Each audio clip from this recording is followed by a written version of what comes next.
கேட்கவிருப்பது இந்திய அரசின் வேளாண்மை மற்றும் உழவர் நல அமைச்சகம் வழங்கும் கிசான் வாணி.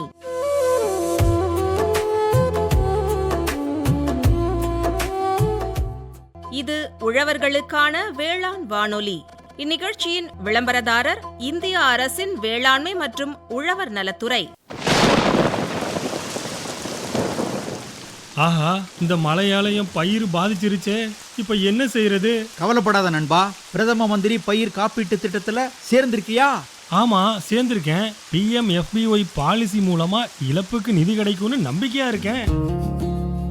இயற்கை பேரிடர், எதிர்பாராத வானிலை மாற்றம் போன்ற காரணங்களால் ஏற்படும் பயிர் இழப்பிலிருந்து பாதுகாக்க உதவுகிறது பிரதம மந்திரி பயிர் காப்பீட்டு திட்டம். தகுதியுள்ள விவசாயிகள் உதவி எண் 14447 தொடர்பு கொள்ளுங்கள் அல்லது PMFBY அதிகாரப்பூர்வ இணையதளத்தை பார்வையிடலாம். அருகிலுள்ள வேளாண்மை துறை அலுவலகம் அல்லது பொதுச்சேவை மையத்தையும் அணுகலாம். வேளாண்மை மற்றும் விவசாயிகள் நல அமைச்சகம், இந்திய அரசு.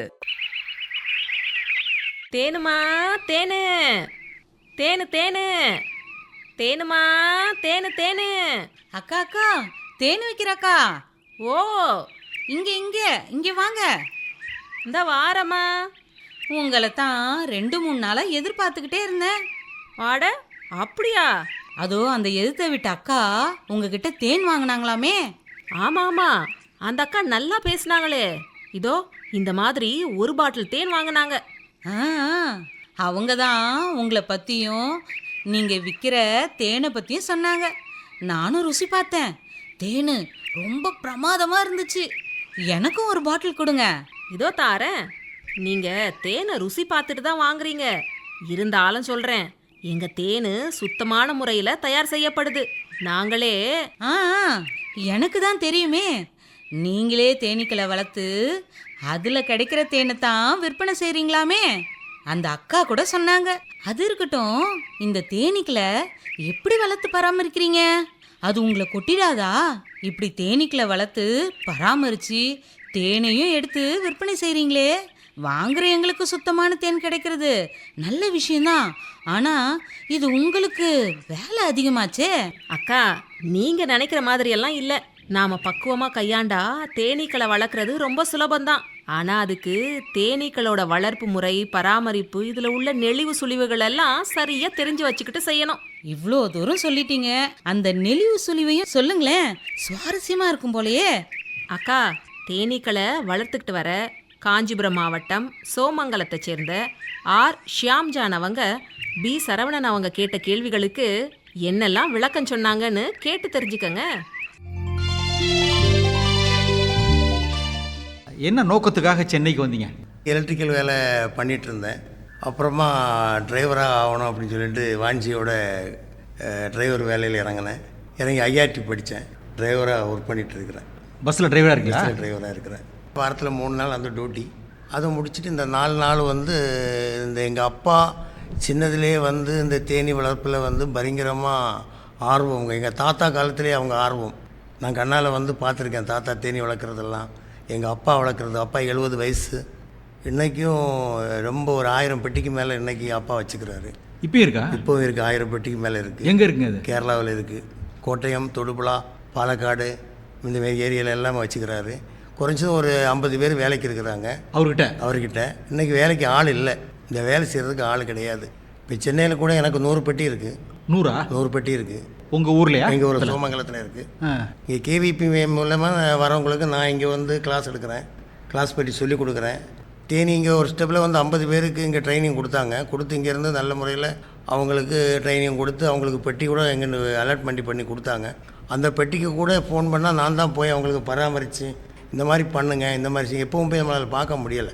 அந்த தேனி வளர்ப்பில் நல்ல ஆர்வம் உள்ளவங்க நிறைய பேர் நம்ம காஞ்சிபுரம் டிஸ்ட்ரிக்டில் சென்னையில் இருக்கிறாங்க. மாடி மேலே வளர்க்கலாம்னு பார்க்குறாங்க. குத்திராதா? குத்தும். இப்போ கூட தான் வேலை. முகத்தை பார்த்தீங்களா? வீங்கியிருக்க? வீங்கியிருக்கு. அப்போ தேனீக்கள் கொட்டத்தான் செய்யும்? கொட்டத்தான் செய்யும். ஆனால் கொட்டு வாங்குறது நல்லது. ஹார்ட் ப்ராப்ளம் வராது. அதுக்கு ஒரு காசு கேட்டுருவீங்களா? அது காசெல்லாம் கேட்க. ஒரு தெரப்பின்னு சொல்லிடுவீங்களா? அது சொல்ல மாட்டோம்.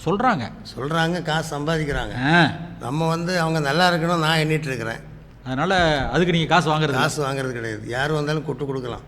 இதய நோய் உள்ளவங்களுக்கு மட்டும்தான் அந்த கொட்டு சரியாக இருக்குமா? இல்லை எல்லாருக்குமே? எல்லாரும் வாங்குறவனே எல்லாரும் வாங்கலாம். எல்லாரும் வாங்குறது நல்லது எனக்கு தெரிஞ்சு. ஆனால் இந்த தேனீ வளர்ப்பில் வந்து நிறைய விஷயங்கள் வந்து அதுக்குள்ளே ரொம்ப ஆழமாக நிறைய விஷயங்கள் இருக்குது. ஒரு ராணி வந்து சப்போஸ் நம்ம பார்க்குற பார்வையில் செத்து போச்சுன்னு சொன்னால் அது புது ராணி அதில் உருவாகும். ராணி தேனி உருவாகும். நமக்கு தெரியாது. நீங்கள் பார்க்குற பார்வையில் அந்த ராணி தேனி செத்து போனால், இப்போ 50,000 ஈ இருக்குது அப்படின்னு சொன்னால் அந்த ராணி செத்து போனால் 9 நாளுக்குள்ளே புது ராணி உருவாக்கி இவங்க வந்து ஒரு கூட்டமாக தனித்தனியாக வெளியே போயிடுவாங்க. இது இந்த மக்களுக்கு தெரியாது. இவங்க இப்படி எட்டி பார்ப்பாங்க, மூடி வைப்பாங்க, வருவாங்க. அதில் என்ன நடக்குது எது நடக்குதுன்னு தெரியாது. உங்களுக்கு தெரியும்? எங்களுக்கு தெரியும். பெட்டி பிரிக்கிறதுலேருந்து இன்னொரு பெட்டியை வந்து உற்பத்தி பண்ணுறதுலேருந்து இப்போ 50,000 1,00,000 ஈ இருக்குதுன்னா அது ரெண்டாக வந்து நம்ம பிரிக்கணும். இப்போ ஒரு 1000 பெட்டி இருக்குன்னா 2000 பெட்டி ஆக்கலாம். இப்போ நீங்கள் எத்தனை பெட்டி வச்சுருக்கீங்க? இது 50 பெட்டி வச்சுக்கிறேன். இந்த 50 பெட்டியும் பராமரிக்கிறதுக்கு நீங்கள் ஒரு ஆள் போதுமா? ஒரு ஆள் போதும். எனக்கு ஹெல்ப்புக்கு ஒரு ஆள் கூட இருந்தால் அதை அந்த பொருள் எடுங்க, இதை எடுங்க அப்படின்னு சொல்லி கொடுத்து அவங்களையும் வந்து அந்த இதில் கொண்டு வரணும், அந்த ட்ரைனிங்கில் கொண்டு வரணும். அப்போ அவங்களுக்கு எக்ஸ்பீரியன்ஸ் நிறைய பேர் இப்போ எங்கள் வீட்டாண்ட வராங்க. நானே வந்து அது ஃப்ரீயாக தான் அவங்களுக்கு சொல்லிக் கொடுக்குறேன். தெரிஞ்சவங்க கூட நிறைய பேர் கூட இந்த குழுவில் இருந்து பெட்டி வாங்கினவங்க கூட என்ன அணுகுனாங்க. நான் அந்த டைமில் போய் அவங்களுக்கெல்லாம் கொஞ்சம் வேலையெல்லாம் அவங்களுக்கு நான் செஞ்ச நாட்கள் இருக்குது. ஏன்னா இது போயிட்டு ஒரு 10 நிமிஷத்தை வேலை செஞ்சுட்டு வந்துடுவேன். ஆனால் அதுக்கு போயிட்டு நம்ம வந்து காசு கேட்க நமக்கு வந்து அவங்களுக்கு சரிப்படலை. கஸ்டமர் நமக்கு தேவை. ஆனால் ஒரிஜினலாக கொடுக்கணும். நம்ம சொந்த பொருள் தான், எங்கள் அப்பா கிட்டேருந்து வாங்குகிற பொருள் தான் நான் வந்து சென்னை ஃபுல்லாக இப்போ வந்து சப்ளை பண்ணிகிட்ருக்கிறேன். நிறைய பேரை வந்து தேன் வந்து சேல்ஸ் பண்ணுங்கன்னு சொல்லிவிட்டு அவங்கள ஃபுட் லைசன்ஸ் எடுத்து கொடுத்து அவங்க நேமில் கூட நான் வந்து அவங்களுக்கு ஹெல்ப் பண்ணி நீங்கள் வேலையை அதிகப்படுத்துங்க, உங்கள் தொழிலை வந்து இது பண்ணுங்கள் அப்படி கூட அவங்களுக்கு முயற்சி பண்ணி கொடுத்துட்ருக்குறேன். இப்படி குறைஞ்சது ஒரு 25 பேருக்கு வேறு மேலே எங்கிட்ட தேன் வாங்கி ஒரு நேமில் சேல்ஸ் பண்ணுறாங்க. அவங்க பேர் போட்டு விற்கிறாங்க. 1 கிலோ தேன் என்ன விலைங்க? நாங்கள் இப்போ கொடுத்துட்ருக்கிறது 350 ரூபாய்க்கு கொடுத்துட்ருக்கோம் சார். நல்ல தேன், சுத்தமான தேன் 350 ரூபா. ஆனால் இது பார்த்தோன்னா வருஷத்தில் வந்து பிப்ரவரி, மார்ச், ஏப்ரல் இந்த 3 மாதம்தான் அந்த தேனுக்கு ட்ரெண்டு. அப்போ தான் கிடைக்குமா? அப்போ தான் கிடைக்கும். மற்ற மாதிரி நாள்லலாம் தேனே கிடைக்காது. ஆனால் ஆட்ஸெல்லாம் இந்த ஈயை வளர்த்து எல்லாம் ரெடி பண்ணி நம்ம வந்து அந்த தேன் எடுக்கிற சீசனில் எடுத்துகிட்டு இருக்கும்போது ஒரு ஸ்டெப்பு 1000 பெட்டி நம்ம பார்த்துட்டு வரோன்னு வச்சுக்கலேன். அந்த டைமில் ஒரு 2 டன்னு வந்துச்சு. உடனே மழை அடிச்சிட்டேன்னா அந்த மாதம் நமக்கு ஒன்றும் கிடைக்காது. மழை பெஞ்சுன்னா அவ்வளோதான் முடிஞ்சு போச்சு. அந்த செஞ்ச காசு போச்சு, வேலை கூலி போச்சு, உழைப்பு போச்சு, எல்லாம் உழைப்பு. கால இயற்கையில் வந்து இப்போ வந்து 2024 ரொம்ப மாற்றங்கள் ஏற்பட்டது. ஈக்கும் நோய்கள் அதிகரித்து வந்துருச்சு. நோய்கள்னால் ஒரு அடையை எடுத்து பார்க்கவும் இன்றைக்கி பார்த்தா குஞ்சு முட்டை ஃபுல்லாக இருக்கும், மறுநாளைக்கு பார்த்தா எல்லாம் ஓட்டை போட்டு எல்லாம் வெளியே கொண்டு போட்டிருக்கும். அதுக்கு ஒரு நோய். ஆனால் எங்கள் ஆராய்ச்சியில் நான் பண்ணதில் சில ஈக்கள் வந்து வெளியூர் கொஞ்சம் ஒரு 5 கிலோமீட்டர் போனால் அந்த ஈ வந்து சப்போஸ் மழை பெஞ்சு வர முடியல, அங்கே தங்கிட்டு மறுபடியும் வந்துருமா? திருப்பி வந்துடும், மறுநாளைக்கு தான் வரும். இப்போ இங்கே இருக்கிற கூடை வந்து இன்றைக்கி வந்து நான் ஈவினிங் ஒரு 6 மணிக்கு இங்கேருந்து எடுத்து நான் வேறு இடத்துக்கு கொண்டு போய் கொடுத்துட்டேன். இங்கேருந்து 5 கிலோமீட்டர் தாண்டி பைக்கில் வச்சு போயிட்டேன். மறுநாள் விடிய காலம் 5 மணிக்கு எல்லாம் போய் ஒரு 6 மணிக்கு போய் இங்கே நின்றுன்னு வச்சுங்களேன், ஒரு 50 பேர் இங்கே வந்து நிற்பாங்க. நீங்கள் அங்கே வச்ச இந்த பெட்டி எடுத்துகிட்டு போயிட்டேன். ஈவினிங் 6 மணிக்கு எடுத்துகிட்டு போயிட்டேன். மறுநாளைக்கு காலையில் இதே இடத்துல வந்து நிற்குமோ அதே இந்த இடத்துல அப்படின்னு வந்து நிற்பாங்க. வந்து இங்கே நிற்பாங்க. அவங்க தானே, நீங்கள் எப்படி உறுதியாக சொல்ல முடியும்? அவங்க வீட்டாண்ட அவங்க தான் நிற்பாங்க, வேறு பக்கத்து பெட்டி இருக்கு, அங்கே போக மாட்டாங்க. அந்த பெட்டிலே வந்து பார்த்தீங்கன்னா அந்த பெட்டிக்கு உரியவர்கள் தான் வருவாங்க. அந்த ஸ்டாண்ட் எங்கே இருக்கோ அந்த ஸ்டாண்டில் வந்து இங்கே நிற்பாங்க. எப்படி சார்? அந்த சைக்காலஜியில் நாங்கள் வந்து டெய்லி வந்து பெட்டியை பராமரித்து பார்க்குறதுனால அவங்களுக்கு தெரியும். அப்போ உங்கள் வாசனை கூட அவருக்கு தெரியணுமே? கண்டிப்பாக தெரியும். வீட்டில் ஃபுல்லாக வந்து அடை தான் வச்சுக்கிறேன், தேன் அடை. இந்த அடை எல்லாத்தையும் தேன் எடுத்து முடிச்சு எல்லாத்தையும் கட் பண்ணி எடுத்துருவோம். தண்ணியில் போட்டு சூடு பண்ணி அதை வந்து இன்னொரு பச்சை தண்ணியில் ஊற்றினா போதும், அந்த அடை மட்டும் வேட்ஸ் மட்டும் தனியாக வந்துடும். அது வந்து ரவுண்டாக இருக்கும். அதை எடுத்து நம்ம வீட்டுக்குள்ளே வச்சா வீட்டுக்குள்ளே வந்தால் எப்போவும் வாசனையாக இருக்கும், தேன் அடை வாசனையாக இருக்கும். அந்த மெழுகு தான் வந்து முன்னாடி வந்து அந்த நகைக்குள்ளே எல்லாம் வைக்கிறது, நகை செய்கிறவங்க வச்சுருப்பாங்க, நகை வச்சு. அதுதான் நாங்கள் வந்து இன்றைக்கி ஒரு 5 கிலோ 6 கிலோ மேலே இருக்குது. அதுவும் விலைக்கு கொடுக்கலாம். அதுவும் விலைக்கு கொடுக்கலாம். கேட்குறவங்களும் அந்த வேட்ஸ் வந்து மெடிசனுக்கு யூஸ் ஆகுது, அது நிறைய பேர் நம்மள்கிட்ட வந்து வாங்கிட்டு போகிறாங்க. பின்ன வந்து இந்த தேனில் வந்து ஒரு விஷயம் இருக்குது. இந்த அடையை பொறுத்த அளவில் இந்த வீசிங் ப்ராப்ளம் வருது பார்த்தீங்களா, மூச்சு திணறல் வருது பார்த்தீங்களா, அவங்களுக்கு முட்டையில் வந்து மஞ்சள் கருவை மாற்றிட்டு அந்த வெள்ளைக்கருவும் இந்த தேன் பெட்டியில் இருக்கிற அடையில் குஞ்சு அடை புளிஞ்சா பால் மாதிரி வரணும். அந்த மாதிரி அடையை எடுத்து நம்ம பால் மாதிரி அதில் எடுக்கணும், வெளியில் எடுத்து இது மிஸ் பண்ணி ஒரு 2 ட்ரிப்பு கொடுத்தா போதும், அந்த வீசிங் ப்ராப்ளம் மாறிடும். அப்படி நிறைய பேருக்கு கொடுத்து கிளியர் ஆகிருக்கு. தேன் மட்டும் நம்முடைய பொருள் அல்ல, இல்லை, தேன் கூட சேர்ந்து மற்ற பொருட்கள்லாம் கிடைக்குது. நிறைய பொருட்கள் அதில், அதுக்கு நிறைய மருத்துவ குணங்களும் உண்டு. மருத்துவ குணங்களும் உண்டு. இப்போ ஒரு பெட்டி இருக்குங்க, அந்த பெட்டியில் ராணி தேனின்னு ஒன்று சொன்னீங்க, ஆமாய்யா. அப்புறம் மற்ற ஈக்கள்னு சொன்னீங்க. ராணி தேனியை மட்டும்தான் ராணி தேனின்னு சொன்னீங்க. ஆமாம். மற்றவங்க எல்லாம் ஈக்கள்ங்கிற மாதிரி தான் சொன்னீங்க. ஈக்கள். அதை வகைப்படுத்துங்க எப்படின்னு. வேலைக்காரன் ஈக்கள் இருக்கும், வேலைக்கார ஈக்கள், ஆண் இருக்கும். வேலைக்கார ஈக்கள் வேற, ஆண் ஈக்கள் வேற. வேறு அவங்க வேலையெல்லாம் செய்ய மாட்டாங்க, சும்மா உட்காந்துருப்பாங்க. அவங்க சும்மாவே அவங்க பராமரிச்சுட்டு அவங்க கொண்டு வைக்கிற சாப்பாடை இவங்க சாப்பிட்டுட்டு. ஆ, இந்த ராணியை பொறுத்தவரை ஒரு வருஷத்துக்குள்ள ஒரு ராணியை வச்சுருக்க மாட்டோம். போன வருஷம் டிசம்பரில் இருக்கிற ராணியை இந்த வருஷம் தேன் எடுத்து முடிச்சோடனே திருப்பி அதை வந்து அது பிடிச்சி அப்படியே சாவடிச்சிடுவோம். சாவடிச்சிருவீங்க? ஆமாம். நம்ம சாவடித்து உள்ளே போட்ட உடனே இவங்க ராணி செத்து போச்சு, இனி என்ன பண்ணணும்னு சொல்லி ஒரு 10 ராணியை இவங்க உருவாக்குவாங்க. புதுசாக உருவாங்க. கரெக்டு 9 நாளுக்குள்ளே இவங்க வந்து புது ராணியை ஒரு 9 நாள் உருவாக்கி வச்சுருவாங்க. அப்புறம் 2 ஹவருக்கு முன்னாடி வேறு எந்த பெட்டியில் பழைய ராணி இருக்கோ அவங்களெல்லாம் பிடிச்சி எல்லாத்தையும் சாவடித்து போட்டுட்டு ஒரு 5 மணி நேரம் தாண்டி அவங்களுக்குள்ள ஒரு கலவரம் ஏற்படும். நம்ம தலைவர் செத்து போயிட்டாரு, அவங்களுக்கு எங்கள் ராணி செத்து போச்சு அப்படிலாம் நாங்கள் வச்சு கொடுத்துருவோம் உள்ள. அவங்க ஒரு 2 ஹவர் தாண்டி இந்த 9 ராணியை கட் பண்ணி அதுக்கு மேலே படாத மெழுகு மாதிரி கட் பண்ணி ஒன்று ஒன்றா கொண்டு போய் என்ன பண்ணுவோம், அதுக்கு வச்சு கொடுத்துருவோம். புதிய நாட்கள் வச்சு கொடுத்துருவோம். அந்த ராணி அப்படி என்ன பண்ணும், 2-5 நாளில் அவங்க புது ராணி அதில் இறங்கிடும். ஆனால் அது இறங்கினாலும் நம்ம என்ன பண்ணோம், என்றைக்கு அந்த ராணியை சாவடித்தோமோ அதுலேருந்து 9 நாளுக்குள்ளே அந்த ராணியை நம்ம பார்க்கணும். நம்ம கொடுத்த செல்லு வந்து நல்ல செல்லா கெட்ட செல்லான்னு நமக்கு தெரியாது, உள்ளே ஓப்பன் பண்ணி பார்க்க முடியாது. அப்போ சப்போஸ் கொடுத்தது வந்து தப்பாக இருக்கலாம் ஒரு வேளை. அப்போ தப்பாக இருந்தால் அதை மாற்ற முடியாது. கீழே அவங்க ராணி உருவாக்குவாங்க. ஓஹோ, அவங்க உருவாக்குவாங்க, அவங்களே உருவாக்குவாங்க. நாங்கள் என்ன பண்ணோம், இந்த 3 அறைக்கு தாண்டி 4வது அறை வந்து புதுசாக கட்டியிருப்பாங்க. எட்டி பார்த்தோன்னா தெரியும் எங்களுக்கு புது ராணி உருவாயிடுச்சு. அப்படி இருக்க வந்து அதிகமாக தேன் உற்பத்தி பண்ண டைமில் அதிகமாக ராணியை உற்பத்தி பண்ணாது, முட்டை அதிகமாக உற்பத்தி ஆகும், கூடு நல்ல டெவலப்பாக இருக்கும். தேன் எடுக்கிறதுக்கு ஒரு வருஷத்தில் ஒரு பெட்டிக்கு குறைஞ்சது கேரளாவில் 15 கிலோ கிடைக்கும். ஒரு பெட்டிக்கு. நம்ம காஞ்சிபுரம் டிஸ்ட்ரிக்டில் நமக்கு வந்து ஒரு பெட்டிக்கு 3 கிலோ தான் கிடைக்கும். ஆனால் பயங்கரமான மருத்துவ குணம் உள்ள தேன் காஞ்சிபுரம் டிஸ்ட்ரிக்டில் இருக்குது. கேரளாவை விட வேப்ப மரத்து தேன் 1 கிலோ 1000 ரூபாய். இன்னைக்கு இல்லை, பொருள் இல்லை என்கிட்ட. ஆளுங்க எத்தனை பேர் கேட்குறாங்க. கேவிபியில் இந்த குரூப்பில் இருக்கிறதுனால அந்த வீடியோ போட்டால் போதும், மிளகுல இருந்து பச்சை மிளகு வாங்கிட்டு வந்து கூட நான் கொடுத்துக்கிறேன். அந்த வீடியோ போட்ட உடனே செங்கல்பட்டில் இங்கே வந்து இறங்கின உடனே, பெருங்குளத்தூர் வந்து இறங்கின உடனே அது வாங்கக்கு ரெடி ஆள் இருக்காங்க. மிளகு, பச்சை மிளகு 1 கிலோ 900 ரூபாய். மிளகு சொல்கிறேன், மிளகு தேன். மிளகு அந்த பூலேருந்து வந்தது தோட்டத்தில் பறிக்கிறது. இங்கே வந்து அதே மாதிரி அங்கே எடுக்கிற தேனை சாப்பிட்றதுக்கு ஒரு டேஸ்ட்டு. இந்த வளர்ப்பு தேனை பொறுத்த அளவில் தேன் வந்து திக்னஸ் கம்மியாக இருக்கும். காட்டில் இருக்கிற தேனுக்கு வந்து திக்னஸ் ஜாஸ்தியாக இருக்கும். ஏன்னு சொன்னால் அந்த ஈயை வந்து யாரும் பராமரிக்க மாட்டாங்க, அடர்த்தி ஜாஸ்தியாக இருக்கும். இருக்க அந்த தேன் வந்து நல்லா ஸ்ட்ராங் ஆகிடும், நல்ல திக்னஸ் ஜாஸ்தியாகும். காட்டில் இருக்கிற தேன் அது அடிக்கணுன்னா ஒரு 2 கிலோ 3 கிலோ தான் நமக்கு அந்த தேன் கிடைக்கும். ஆனால் வளர்ப்பு தேனில் 7 நாளுக்கு ஒருக்க நாங்கள் எடுத்துகிட்டே இருப்போம். மிஷின் வச்சு தேன் மிஷின் வச்சு எடுத்துகிட்டே இருப்போம். எடுத்து மிஷினை தூக்கி உள்ளே கொண்டு வச்சுன்னு தீயை உதறி விட்டு இங்கே மிஷினில் வச்சு சுற்றினா தேன் மட்டும் வரும். ஆனால் டேமேஜாக திருப்பி வச்சு கொடுத்துருவோம். ஆனால் இந்த உதறி விடுத டைமில் எல்லாம் உஷாராக அந்த ராணி வந்து அடிபடாத அளவுக்கு நம்ம இந்த தேங்காய் நாரில் ஒரு புகை விடுவோம் ஸ்மோக்கரில், அதை போட்டு அந்த ராணி இருந்தாலே இறக்கி விட்டுடணும். அவனை அந்த 3 மாதம் பயங்கரமாக அவனை பாதுகாக்கணும், மிஸ் ஆகக்கூடாது. ராணி தேனி மட்டும். இன்னொரு விஷயம் இதில் நடக்கும். சப்போஸ் மிஸ் ஆச்சுன்னு வச்சுங்களேன், இவங்களுக்குள்ள ஒரு 9 ராணி 8 ராணி உருவாக்குவாங்க. நமக்கு தெரியாது. இவங்க 9 நாளில் ஃபஸ்ட்டு இறங்குற ராணி என்ன பண்ணோம், இருக்கிறதுல ஒரு 25 பேரை செட் பண்ணி நமக்கு தனியாக போயிடலான்னு சொல்லிட்டு இவங்க என்ன பண்ணுவாங்க, கிளம்பி வெளியில் போயிட்டு அவங்க தலைமையில் ஒரு ஆட்சி அமைச்சு அங்கே தனியாக இருப்பாங்க. பாக்கி இருக்கிறவன் 1 ஹவரில் அடுத்த ஒருத்தன் இறங்குவான். அவன் என்ன பண்ணுவான், கொஞ்சம் வேற கூட்டிட்டு 10,000 பேரை கூட்டிகிட்டு அவன் இன்னொரு மரத்தில் போவான். அப்படி எல்லாமே போய் மொத்த பேரும் இருக்கிற 50,000 ஈயும் ஒரே அடியாக காலியாகி பெட்டி பட்டும் கொஞ்சம் ஈயை வச்சுட்டு ஒரு ராணியை வச்சுட்டு உட்காந்துருக்கும். இதெல்லாம் பராமரிப்பு வேலை. ஏதோ த்ரில்லர் கதை சொல்கிற மாதிரி சொல்லிகிட்டு இருக்கிறீங்க. ஆமாம், இது நிறைய விஷயங்கள் இதில் இந்த தேனி வளர்ப்பில் இருக்குது. தெரிஞ்சு பார்த்து நிறைய அனுபவம் நிறைய அனுபவங்கள் இருக்குது. இது தெரியாதவங்களுக்கு அவங்களுக்கு அந்த ராணியை இது பண்ணுறது தெரியாது. திருப்பி வந்து இந்த பொட்டியில் இருக்கிற ராணியை வந்து இந்த மாதிரி சாவடிக்கணும்னு அவங்களுக்கு தெரியாது. இந்த மாதிரி கூட்டம் கலைஞ்சு போகணும்னு தெரியாது. அதனால தான் வந்து பொட்டி காலி ஆகிறது. சரியான தேனி வளர்ப்பு இல்லாமல் எனக்கு தேன் கிடைக்கல, எனக்கு ஒன்றும் கிடைக்கலன்னு சொல்கிறது. இப்படிப்பட்ட நிறைய விஷயங்கள் வந்து இந்த பராமரிப்பு வேலை எல்லாமே இருக்குது. ஒரு பொட்டி வைக்கிறீங்க ஒரு இடத்துல. ஆமாய்யா.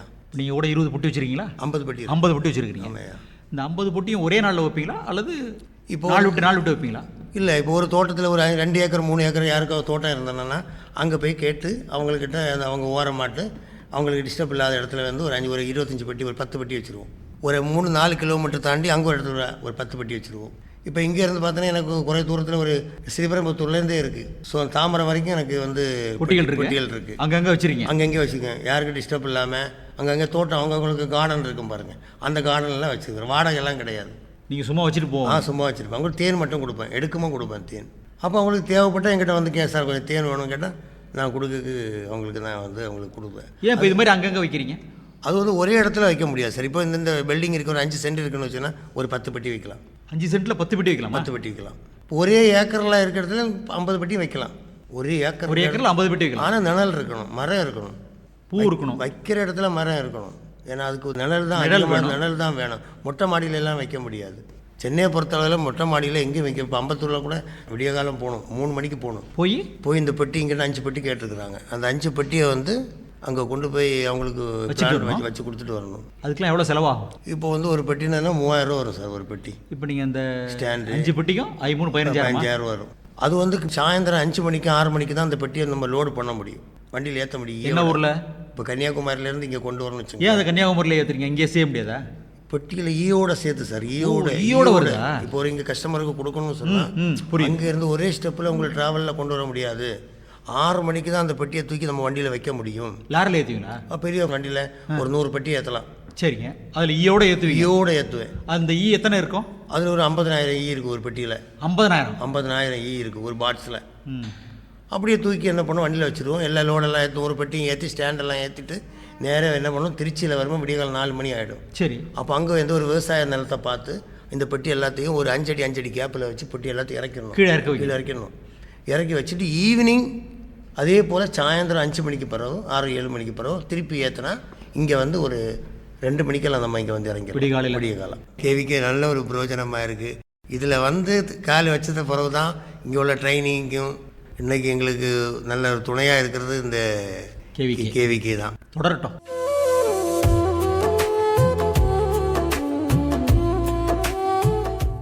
அக்கா, தேனீ வளர்ப்பு அனுபவங்களை காஞ்சிபுரம் மாவட்டம் சோமங்கலம் ஷியாம் ஜான் அவங்க சொன்னது சுவாரஸ்யமாக தானே இருந்துச்சு.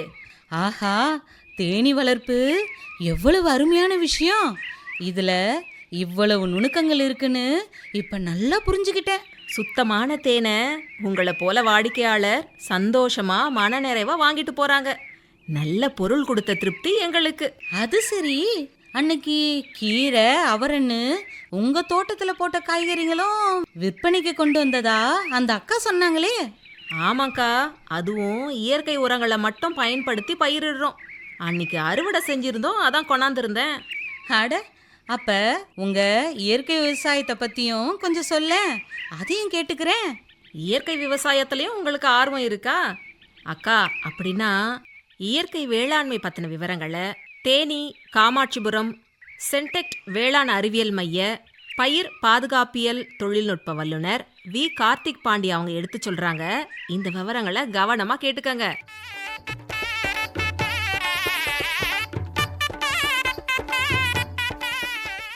இயற்கை முறையில் சாகுபடி பண்ணுறதுக்கு என்னென்ன வழிமுறைகளை நம்ம முறைப்படி செய்யலாம்? இப்போ உதாரணத்துக்கு வந்து நம்ம ஊரில் வந்து ஒரு தக்காளி போடுறாங்க அப்படின்னா, இப்போ நம்ம விதையை வாங்கினோடனே அந்த விதைக்கு பின்னாடி வந்து பார்த்தீங்க அப்படின்னா அந்த விதையினுடைய முளைப்பு திறன் இவ்வளோ இருக்கும். முளைப்பு திறன் அப்படின்னு பின்னாடி போட்டிருப்பாங்க. அந்த சீடோட மெச்சூரிட்டி அப்படின்னு இங்கிலீஷில் சொல்லுவாங்க. அதே மாதிரி அதனுடைய ஈரப்பதம் எவ்வளோ இருக்கும் அப்படின்னு ஒவ்வொருத்துக்கும் வந்து ஒரு சதவீதம் வந்து போட்டிருப்பாங்க. ஆனால் இப்போ வந்து நம்ம போடுற விதைகளில் தான் பூச்சி நோயோ வருது அப்படின்ற மாதிரி நான் சொன்னேன். அப்போ எந்த ஒரு காய்கறி பயிர்களையோ இல்லை எது நம்ம வாங்கினாலும் அதை கண்டிப்பாக விதை நேர்த்தி செஞ்சு பண்ணணும். விதை நேர்த்தி செஞ்சு பண்ணினா மட்டும்தான் பூச்சி நோயிலிருந்து நம்ம பாதுகாக்க முடியும். ட்ரைகோடர்மா அப்படின்னு சொல்லிட்டு ஒரு பூஞ்சானம் இருக்கு. அது தமிழ்நாடு வேளாண்மை பல்கலைக்கழகத்துல வந்து பயிர் நோயியல் துறையில வந்து உற்பத்தி செஞ்சு கொடுத்துட்டு இருக்காங்க. அது மட்டும் இல்லாமல் அந்தந்த ஏரியாவில் உள்ள கேவிகேன்னு சொல்லுவாங்க, கிருஷி விஜயன் கேந்திரா, வேளாண்மை விரிவாக்க மையம், அதே மாதிரி ஆராய்ச்சி கூடங்கள், இந்த மாதிரி பகுதிகளில் எந்தெந்த ஏரியால மாவட்டங்கள்ல இந்த மாதிரி வந்து தமிழ்நாடு வேளாண்மை பல்கலைக்கழகத்தால் அங்கீகரிக்கப்பட்ட எல்லா பகுதிகளிலுமே வந்து இந்த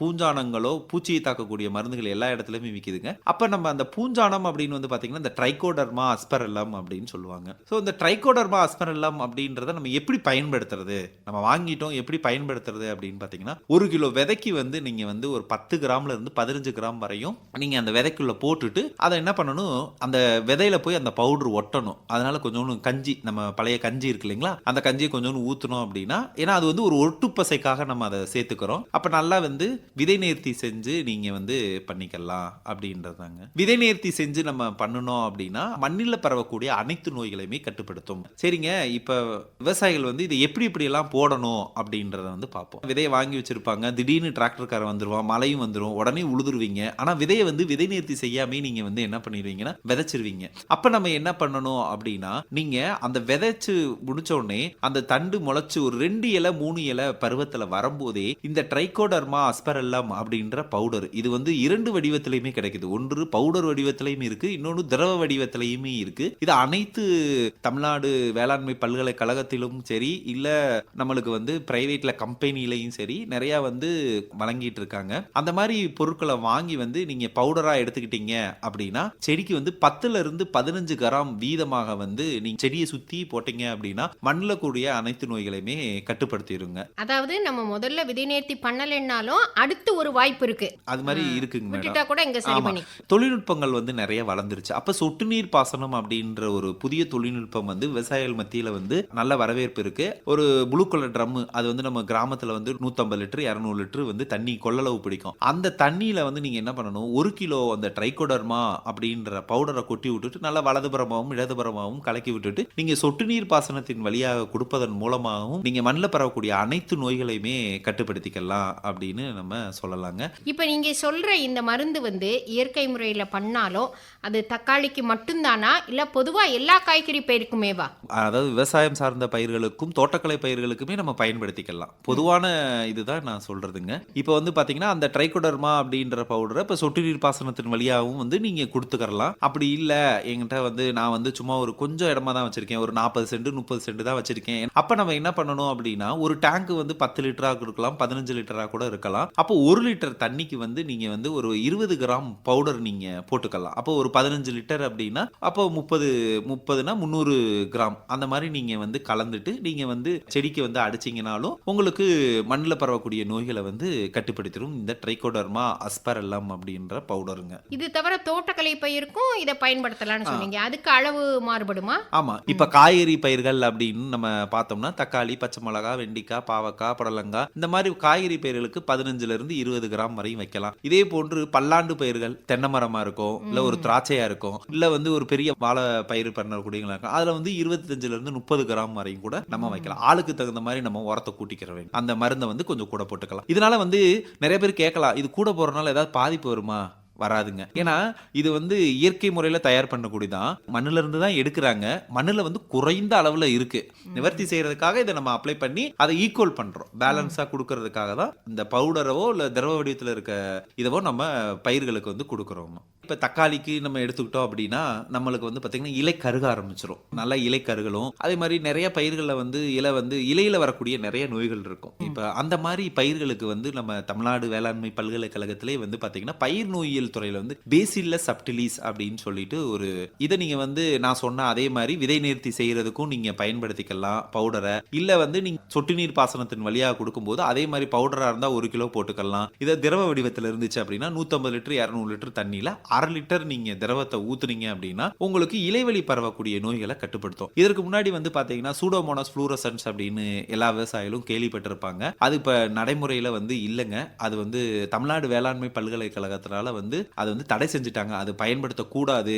அது என்ன வேலையை செய்யுமோ அதே வேலையை தான் இந்த பேசில்லஸ் சப்டிலிஸ் அப்படின்றது வந்து செய்ய ஆரம்பிக்குது. அதனால இந்த பேசில்லஸ் சப்டிலிஸ் அப்படின்றது இயற்கையிலே வந்து இலைவெளி பரவக்கூடிய அனைத்து நோய்களையுமே வந்து கட்டுப்படுத்தும் மேடம். புது மருந்து விவசாயிகள் விவசாயிகள் இப்ப பயன்படுத்திட்டு வராங்க? விவசாயிகள் வந்து பெரும்பாலும் வந்து தோட்டக்கலை துறையினாலும் சரி, வேளாண்மை துறையினாலும் சரி, இல்ல கல்லூரிகள்னாலும் சரி, விவசாயிகளுக்கு வந்து இலவசமா கொடுத்தோம் அப்படின்னா, இலவசம்னாலே இன்றைக்கு வந்து விவசாயிகள்கிட்ட வந்து ஒரு வரவேற்பே கிடைக்காது. என்னத்த வேலை செய்ய போகுது, ஏதோ அவங்க ஓசியா கொடுக்குறாங்க அப்படின்ற மாதிரி அதை போய் நம்ம என்ன பண்றாங்க, அவங்களுக்குள்ள ஒரு உர குடவுன்ல போய் போட்டுடுறாங்க. நம்ம போய் என்னைக்காவது போய் சொல்லுவோம், ஏன்னா இந்த பேர் வேற வாய்க்குள்ள வராத பேரா புதுசா இருக்கு இருக்குங்களா, இல்லையா? ஏன்னா ட்ரைகோடர்மா என்னங்க, அவங்களுக்கு தெரிஞ்சதெல்லாம் என்ன தெரியும், கார்பன் டாசிம், காப்பராக்சி குளோரைடு, குளோரோதலனில், இந்த மாதிரி அவங்களுக்கு வந்து நம்மளுக்கு தெரியாத பேர் கூட அவங்களுக்கு தெரியும். பட் இந்த மாதிரி வந்து பேர்கள் வந்து அவங்களுக்கு தெரியாது.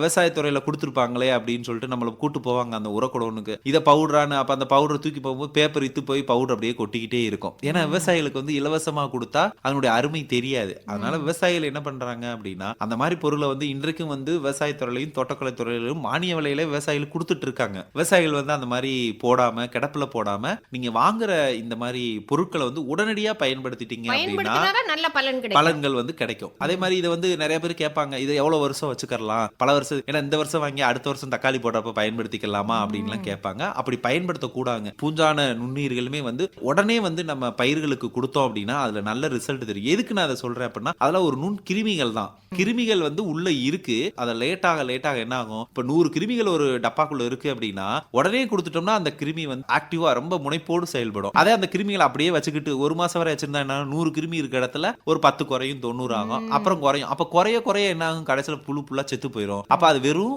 பவுடர் தான் இருக்கும். அது வந்து பயிர்களுக்கு நம்ம கொடுக்கறது மூலமா எந்த விதமான நன்மைகளும் கிடையாது. அதனால விவசாயிகள் வந்து தமிழ்நாடு வேளாண்மை பல்கலைக்கழகத்திலையும் கிடைக்குது. அதே மாதிரி நீங்க வந்து தோட்டக்கலைத்துறை, விவசாயத்துறையிலையுமே இலவசமா தான் கொடுக்குறாங்க, இல்ல மானிய விலையிலையும் கொடுக்குறாங்க. அதை வாங்கி நீங்க பயன்படுத்தீங்கன்னா மண்ணுல பரவக்கூடிய அனைத்து நோய்களுக்கும், இலைவெளி பரவக்கூடிய அனைத்து நோய்களையுமே கட்டுப்படுத்தும். என்னக்கா, இயற்கை வேளாண்மை பத்தின விவரங்களை தேனி காமாட்சிபுரம் சென்டெக்ட் வேளாண் அறிவியல் மைய பயிர் பாதுகாப்பியல் தொழில்நுட்ப வல்லுனர் வி. கார்த்திக் பாண்டி அவங்க அருமையா எடுத்து சொல்லிட்டாங்கல்ல. அடே அப்பா, இயற்கை விவசாயத்துல இத்தனை விஷயங்கள் இருக்கா? கால சூழலை தாங்கி வளமா பயிர் வளர இவங்க சொன்ன தொழில்நுட்பங்கள் ரொம்ப உதவியா இருக்கும். நெசந்தாங்க்கா, இது போல வல்லுநர்கள் எடுத்து சொல்ற தகவல்களை குறிச்சு வச்சுக்கிட்டு செயல்படுத்திக்கிட்டு வாராரு எங்க மச்சான். அப்படின்னா உங்க தோட்டத்துல காய்கறி அறுவடை செய்யும் போதெல்லாம் மறக்காம எனக்கு கொண்டு வந்துருங்க. அதுக்கு என்ன, கண்டிப்பா கொண்டாரேங்க்கா. நான் இன்னும் 4 தெரு போவணும், தேனையும் விற்கணும். கிளம்பட்டுமா? தேனு.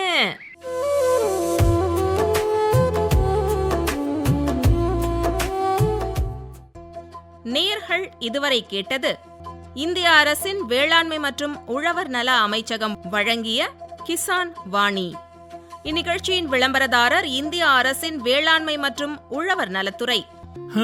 இந்த வருஷம் மகசூல் கொஞ்சம் குறைஞ்சிருச்சு. என்ன தம்பி, மண்ணை பரிசோதனை செஞ்சியா? இல்லையானே.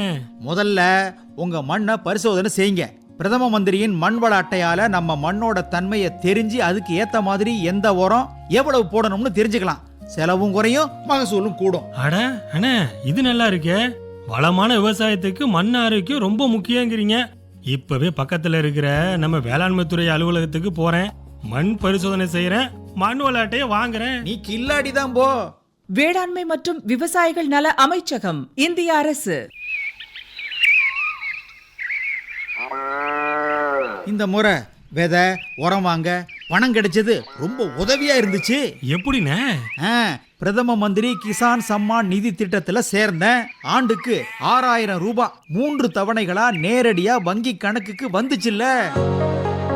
பிரதம மந்திரி கிசான் சம்மான் நிதி திட்டத்தின் மூலம் தகுதியுள்ள விவசாயிகளுக்கு ஆண்டுதோறும் 6000 ரூபாய் நிதி உதவி நேரடியாக வங்கி கணக்கில் வழங்கப்படுகிறது. நீங்களும் தகுதி பெற்றிருந்தால் அருகிலுள்ள பொது சேவை மையம் அல்லது வேளாண்மை துறை அலுவலகத்தை அணுகி பதிவு செய்து பயனடையுங்கள். வேளாண்மை மற்றும் விவசாயிகள் நல அமைச்சகம், இந்திய அரசு.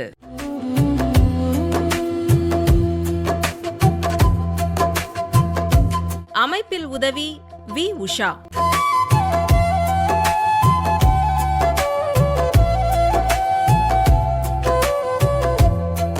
நிகழ்ச்சி அமைப்பு பி.